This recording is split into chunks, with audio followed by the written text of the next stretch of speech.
시편의 본래 이름은 찬양의 책이었습니다. 히브리어로 된 구약 성경을 헬라어로 번역을 했는데 그때부터 시편이라고 불렀습니다.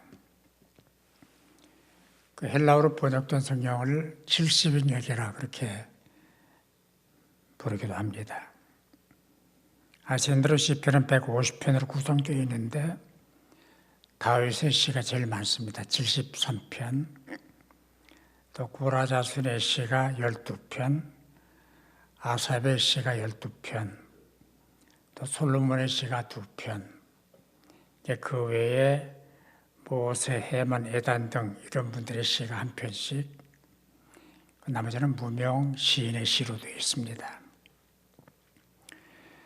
시편이 다루고 있는 주제는 감사, 찬양, 참회, 기도, 메시아 예언, 시편 2편 같은 경우가 예언의 시로 되어 있습니다.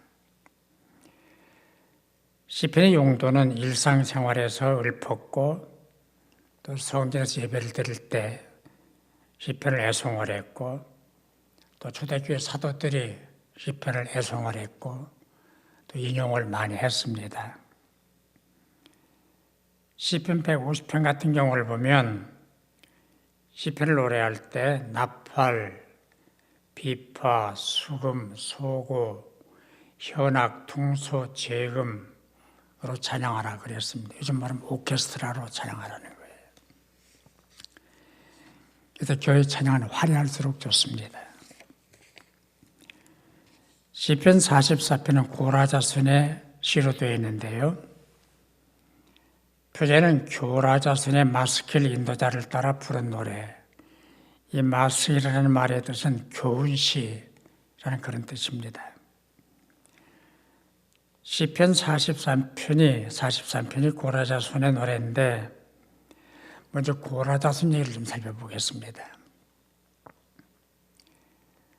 민수기 16장에 고라자순 얘기가 시작이 되는데 당시 모세, 아론, 고라, 레위 지파 후손들이었습니다. 다 같은 배에서 나온 후손들인데 모세는 민족 지도자, 아론은 제사장, 근데 고라는 문지기예요. 늘 자격지심이 있었어요. 난 뭐야? 난 왜 이래? 저건 뭔데 땅땅거리고 소리쳐? 하는 불평 심리가 있었습니다. 자기만 그런 줄 알고 여론을 살펴보니까 의외로 자기 말고도 그런 생각, 불평하는 사람이 너무 많았어요. 지도급 인사들을 찾아보면 한 250명이 돼요. 그들을 모았어요. 모아가지고 모세 네가 뭐냐? 아론 너는 뭐냐? 왜 군림하느냐? 너만 거룩해? 우리도 거룩해. 너만 잘났어? 우리도 잘났어. 너만 지도자야? 나도 지도자 될 수 있어. 그러면서 반기를 들었습니다. 문제는 하나님의 진노인데요. 땅이 갈라져서 고라의 땅과 모든 소유가 다 매몰이 됩니다. 민수기 16장 32절이죠.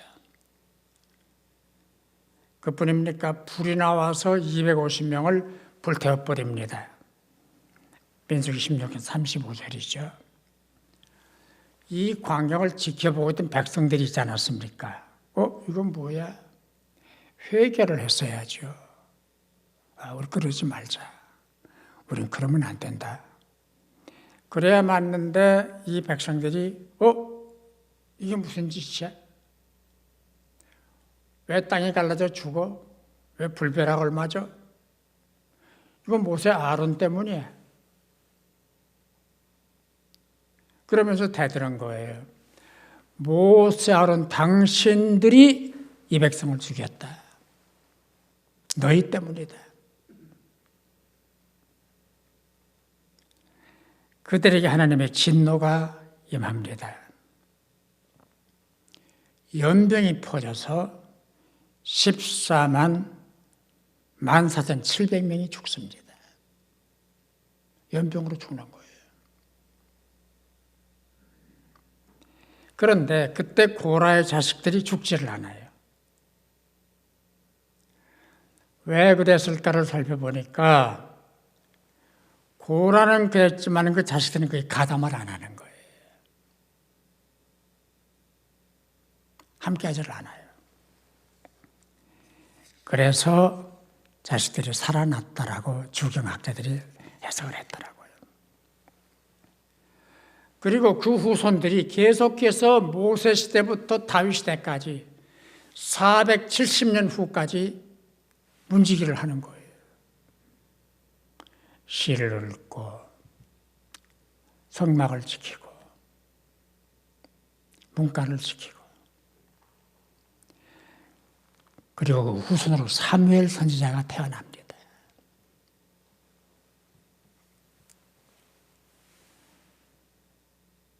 이 고라의 반역 사건이 주는 몇 가지 교훈이 있습니다. 첫째는 다른 사람과 비교하지 마라. 네가 하는 일과 다른 사람이 하는 일을 비교하지 마라. 그리고 맡은 일에 충성해라. 좋은 일, 나쁜 일 구분하지 마라. 맡은 일에 최선을 다해라. 둘째는 나쁜 일은 하지도 말고 가담하지도 마라. 말도 거들지 마라. 손뼉도 치지 마라. 세 번째는 바른 길로 돌아서면 하나님이 그래도 쓰신다.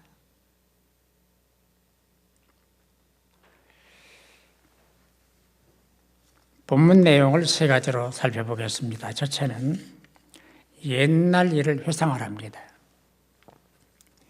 1절을 보면 주께서 우리 조상들의 날 곧 옛날에 행하신 일을 그들이 우리에게 일러주매 우리가 우리 귀로 들었나이다 라고 말합니다.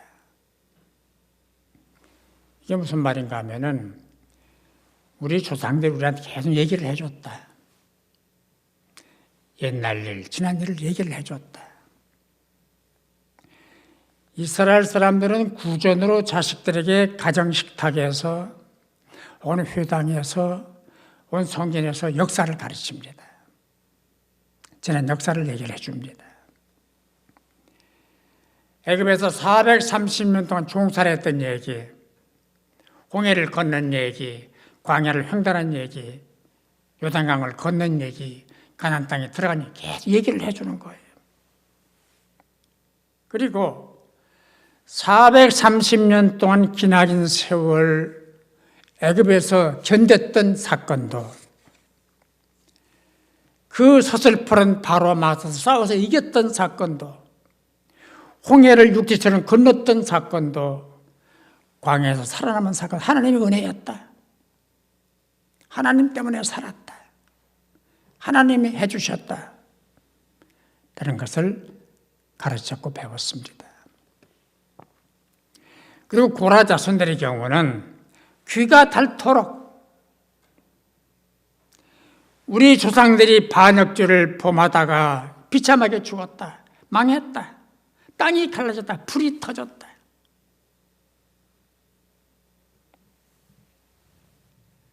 조상들로부터 귀가 닳도록 들었다.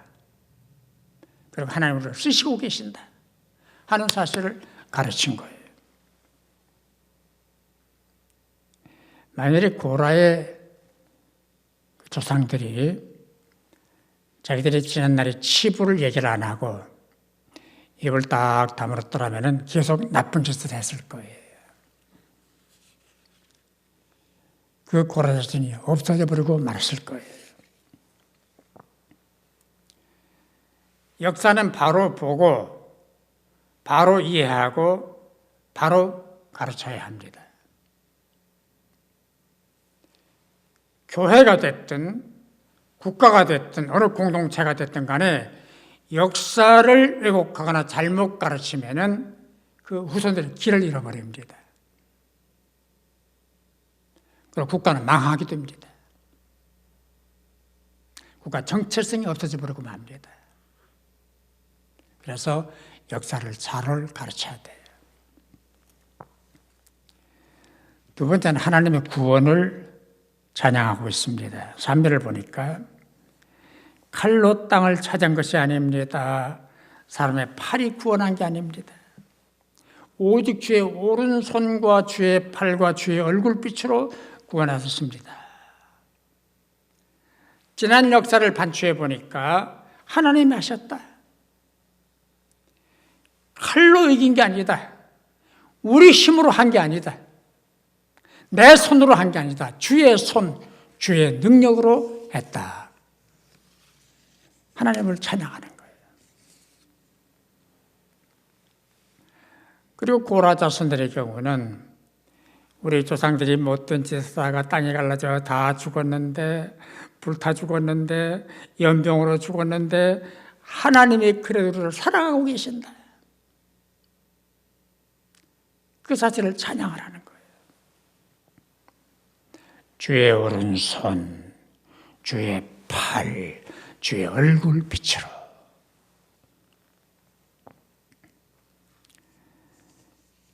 시편 138편은 다윗의 시인데요. 7절 8절을 보겠습니다. 내가 환난 중에 다닐지라도 주께서 나를 살아나게 하시고 주의 손을 펴사 내 원수들의 분노를 막으시며 주의 오른손이 나를 구원하시리이다. 라면서 8절에서는 주의 손으로 지으신 것을 버리지 마옵소서. 하나님 나를 만들지 않았습니까? 나를 짓지 않으셨습니까? 나를 버리지 마십시오. 나는 주님 겁니다. 우리도 그런 기도를 해야 돼요. 주님, 저 주님 거예요. 제 회사 주님 거예요. 제 일터 주님 거예요. 내 자식들 주님 거예요. 버리지 말아 주십시오. 이 기도를 해야 돼요. 우리가 할 일은 주님의 그 손을 붙잡는 겁니다. 꼭 붙잡아야 돼요. 그 뉴욕에서 목회를 하시던 놀만 벤센 필이라는 목사님이 있습니다. 그분이 여러 가지 좋은 얘기들을 많이 했는데요. 저는 이 말을 참 좋아합니다. 자주 인용을 합니다. 문제를 붙잡은 당신의 손으로 하나님의 손을 붙잡으십시오. 문제를 붙잡은 당신의 손을 하나님의 손 안에 넣으십시오. 그래야하면 이 문제가 하나님의 문제가 될 것이요. 난 참 이 얘기 좋아해요.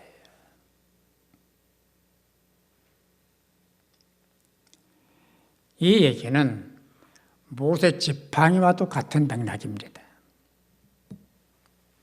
모세가 미디안 광야에서 양을 쳤잖아요. 목자들은 다 지팡이가 필요해요. 목자는 지팡이가 꼭 필요한데 하나를 가지고 있었어요. 근데 모세가 하나님의 부름받아서 애굽으로 들어가지 않습니까? 그런데 출애굽기 4장 20절을 보니까 모세가 그의 아내와 아들들을 나귀에 태우고 애굽으로 돌아가는데 모세가 하나님의 지팡이를 손에 잡았더라 그랬어요. 모세 지팡이인데요. 하나님의 손에 지팡이를 잡고 가더라 그랬어요. 하나님의 지팡이를 잡았대요. 이게 역전이거든요.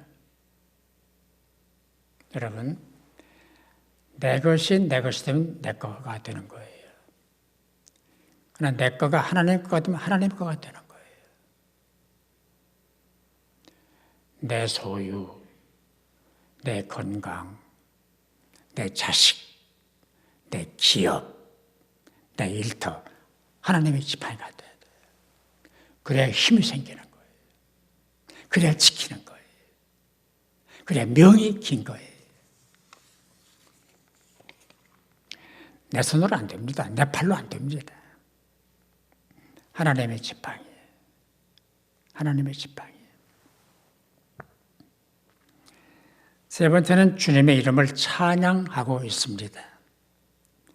5절을 보면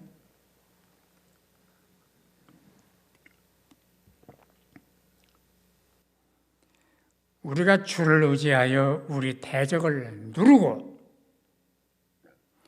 우리를 치러 일어나는 자를 주의 이름으로 밟으리이다. 대단한 선포잖아요. 대적을 누르고 대적을 짓밟고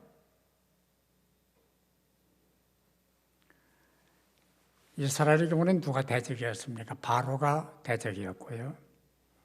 애굽이 대적이었고요.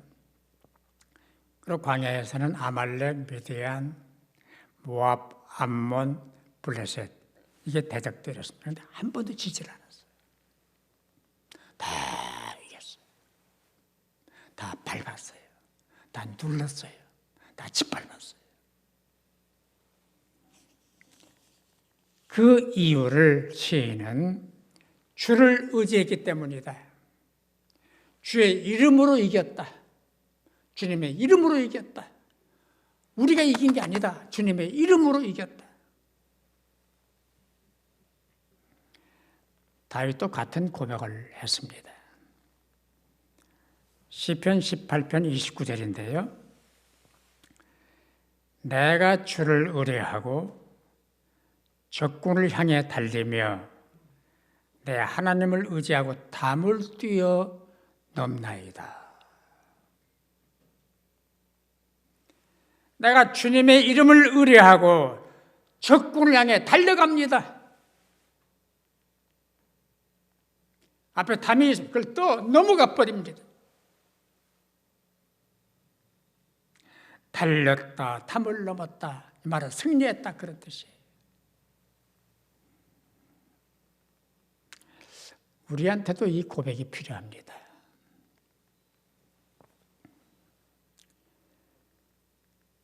일 년 넘게 코로나와 싸우고 있습니다. 그리고 지겹도록 코로나와 관련된 얘기들을 들었습니다. 마스크를 써라, 거리두기 지켜라, 모이지 마라, 만나지 마라, 확진자가 불어나고 있다, 백신 개발 어쩌고 저쩌고. 근데 1년이 지났지만 코로나는 새로운 양상으로 번지고 있잖아요. 우린 여기서 인간은 별것 아니다. 과학도 별것 아니다. 시인의 고백으로 돌아가야 돼요. 주를 의지하고 주의 이름으로 적군을 이겼습니다. 짓밟았습니다. 담을 뛰어넘었습니다. 이 신앙과 고백으로 돌아가야 돼요.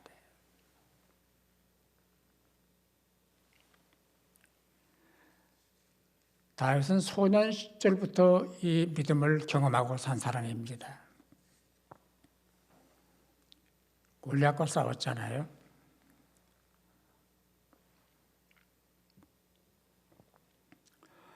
골리앗 키가 295cm, 장신이죠. 신장이 295cm 정도면 체중은 200kg 정도 된답니다. 그 표준치인데요. 갑옷 80kg, 창날 무게 7kg, 머리에 노트구, 갑옷을 다 입고 또 노쇠로 만든 각반을 신고 손에 창을 들고 또 방패든 호위무사가 앞을 지키는 거예요. 상상을 해보세요. 완전 무장. 전신갑주예요. 그에 비해서 소년 다윗은 어떻습니까? 10대 소년입니다. 평균치로 신장 165cm, 165cm 정도 되면 한 60kg 된대요. 무기는 돌멩이 5개, 갑옷도 방패도 없습니다. 대결이 가능합니까? 세계적으로 키 큰 사람들이 있더라고요. 조사를 해보니까 옛날에 청나라 거인 첨세체라는 사람이 240cm 키가, 중국 사람 장춘차이라는 사람이 242cm, 터키 사람 술탄 쿠세노라는 사람이 251cm, 그럼 미국 사람 로버트 피싱 워들러라는 사람이 272cm로 제일 크더라고요. 다 골리앗보다 작아요. 우리는 다윗의 선포를 주목해야 돼요. 사무엘상 17장 45절인데요. 너는 칼과 창과 단창으로 내게 나오거니와 나는 만군의 여호와의 이름, 곧 내가 모욕하는 이스라엘 군대 하나님의 이름으로 내게 나아간다. 하나님의 이름으로 간다. 그리고 17장 46절에서는 내가 너를 쳐서 내 목을 베고 선포를 해버리는 거예요. 그리고 17장 47절에서는 전쟁은 여호와께 속한 것인즉 그가 너희를 우리 손에, 내 손에 붙일 것이다. 대단합니다. 골리앗 한 말도 찾아봐야 돼요. 사무엘상 17장 43절인데요. 골리앗이 조그만 애 다윗을 바라보면서 하는 얘기입니다. 내가 나를 개로 여기고, 자기가 자기를 정확히 본 거예요. 개죠. 개로 여기고 막대기를 가지고 내게 나왔느냐 하고 그의 신들의 이름으로 다윗을 저주하고, 신들의 이름으로. 골리앗이 들먹인 신은 신들입니다. 잡신, 다신, 없는 신, 만든 신, 우상신, 신들입니다. 로마 신화의 신들, 히랍 신화의 신들, 신들입니다. 유일신이 아닙니다. 그러니까 만든 신과 영원한 존재이신 하나님의 싸움인 거예요. 싸움이 되겠습니까? 창조하신 하나님, 다스리신 하나님, 유일하신 하나님, 한 분이신 하나님, 그 이름으로 이겼습니다. 그래서 다윗은 도처에서 이런 고백을 합니다. 주는 나의 힘, 나의 방패, 나의 산성, 나의 피난처, 나의 요새, 나의 구원. 경험을 했기 때문에 이 고백이 우리한테도 필요해요. 하나님을 고백하세요. 그 이름을 선포하세요. 신약 성경에서 주님의 이름을 찾을 수 있습니다. 사도행전 3장 보면은 날 때부터 걷지 못하는 사람을 베드로가 고친 기사가 나옵니다. 3장 6절을 보니까 은과 금은 내게 없거니와 내게 있는 이것을 내게 주노니 나사렛 예수 그리스도의 이름으로 일어나 걸어라. 일어나 걸어라. 예수 이름으로 걸어라 하고 오른손잡이 일으키니까 그 사람이 발에 힘을 얻어서 걷기도 하고 뛰기도 하나님을 찬양했다고 그랬어요.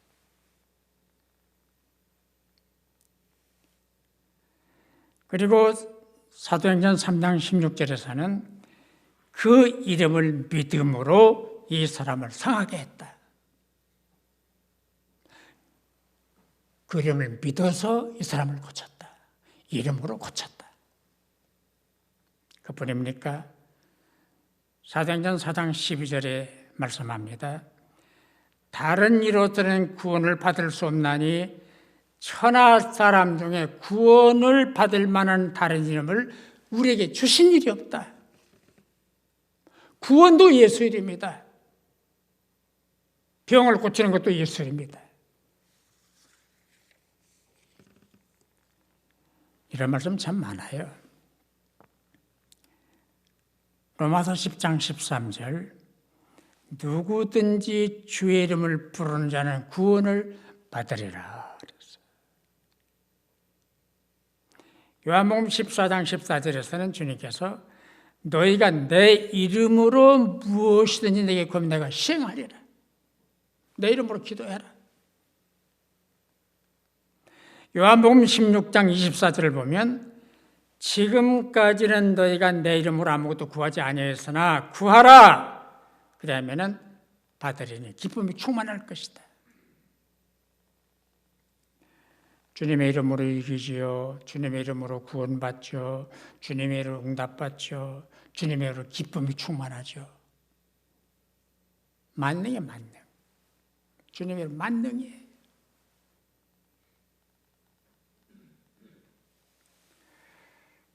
저도 이름이 있고 여러분들 이름이 있습니다. 근데 그 이름은 자기가 짓는 게 아니고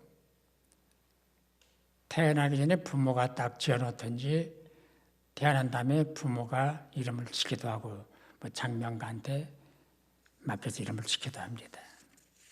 근데 사람들이 이름 마땅치 않으면 나중에 바꿔요. 우리나라도 이름을 바꿀 수 있는 법이 제정이 되었습니다.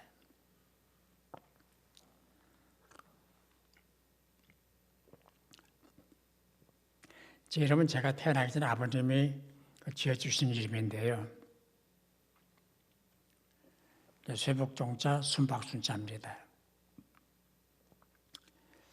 한 50년 남아 된 것 같아요. 저를 잘 아는 어떤 분이 아는 사람 가운데 장명 철학가가 있었어요. 상명 철학가가. 그분을 만날 기회가 있어서 제 이름을 써줬대요. 이 이름 어때? 그랬더니 싹 보더니 돈은 안 붙겠고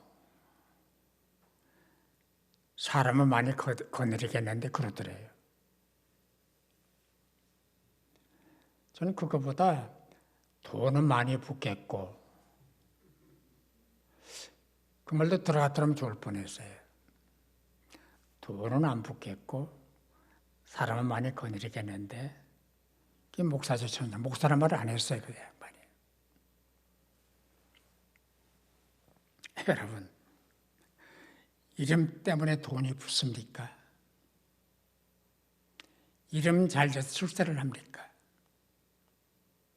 이름 잘 돼서 성공을 합니까? 이름 잘 돼서 미인이 됩니까? 아니에요. 그렇다면 이름을 이렇게 지면 되죠. 김 대통령, 이 재벌, 박 총장, 오 미녀. 그럼 되겠네요. 이름과 삶과 얼굴이 달라요. 그런데 같은 이름도 있어요. 다른 이름이 더 많아요. 예를 들어 볼게요. 히틀러 정권 하에서 유대인 600만 명을 학살한 사건이 벌어졌는데 그 주모자가 아이만입니다. 이 사람이 아르헨티나에 피신을 가 있었다가 1960년도에 그 유태 정부기관 모사드에서 붙잡혔어요. 그래가지고 이제 재판을 받게 됐는데요. 법정에서 아이만이 내가 유태인을 죽인 건 맞다. 그러나 죄는 아니다. 이유는 히틀러의 명령을 지켰기 때문이다. 죄가 아니다. 뻔뻔한 거예요. 당시 미국에서 발행되는 잡지 가운데 뉴요커라는 잡지가 있었습니다. 그 잡지의 특파원으로 아이만 재판을 취재한 사람이 있었어요. 한나 아렌트라는 분인데 그분이 계속 아이만의 재판 과정을 취재를 하다가 이런 말을 했습니다. 악의 평범성이다.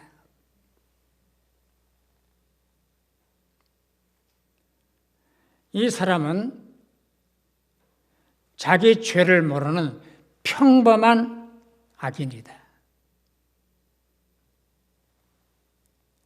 드라큘라처럼 생긴 것도 아니고 귀신처럼 생긴 것도 아닌데 그냥 평범한 사람인데 살인마였고 사탄의 하수인이었고 악의 원흉이었다. 악의 평범성이었다라고 표현을 했습니다. 그러나 말씀드린 대로 이름도 마음도 삶도 똑같은 분. 어제도 같고 오늘도 같고 내일도 같은 분. 영원히 같은 분 한 분이 있습니다. 예수 그리스도. 주님만 똑같아요. 사람은 다 달라요. 누구나 이중성이고 누구나 두 얼굴을 가지고 있고 세 얼굴을 가지고 있고 그러나 주님만 한 분이에요. 주님만 하나예요. 그 이름, 그 위대한 이름. 하나님의 이름을 바꿔준 사람들도 있습니다. 아브람, 존귀한 아버지, 존귀한 자 아비 그런 뜻인데 아브라함으로 바꾸셨어요. 열국의 아비다. 사레, 공주다. 사라, 열국의 어미다. 바꿔라.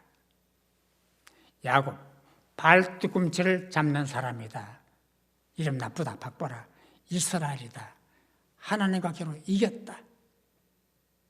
승리해서 이름을 바꿔주신 거예요. 근데 중요한 거는 이 사람들이 이름을 바꾼 다음에 다 삶이 변해요. 이름을 바꾼 다음에 태도가 변해요. 이름을 바꾼 다음에 그들의 가치가 변해요. 신앙이 변하는 거예요. 이름이 달라졌어요. 삶이 달라졌어요.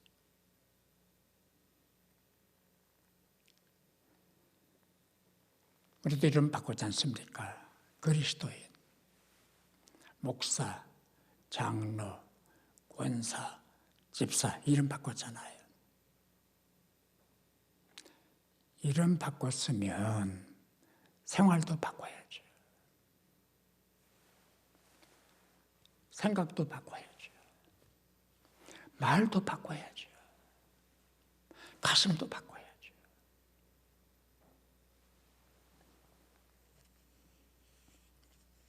얼굴도 바꿔야죠.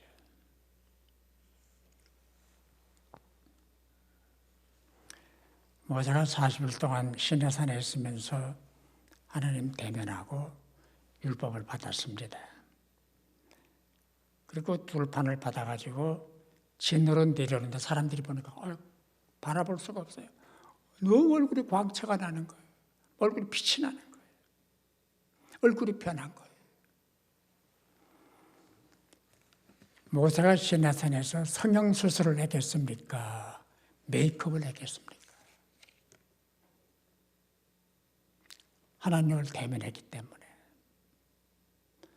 그 이름 앞에 섰기 때문에 모세가 변한 거예요.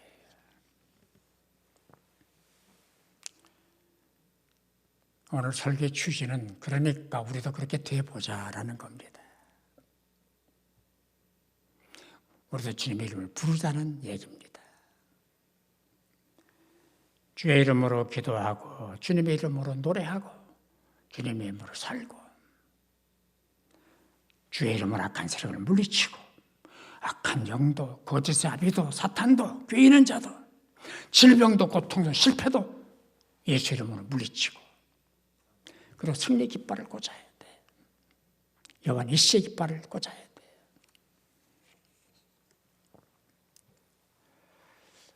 오늘 함께 예배를 드리고 또 말씀을 들은 여러분들 성전에 있든지 각각 집에 인터넷을 보고 예배를 드렸든지 간에 이 모든 분들 지금 잠깐 자리 일어나 주시길 바랍니다.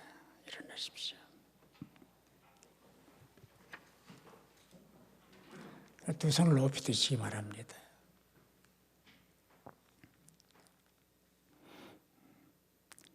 주님의 이름으로 주님께 기도를 드리겠습니다.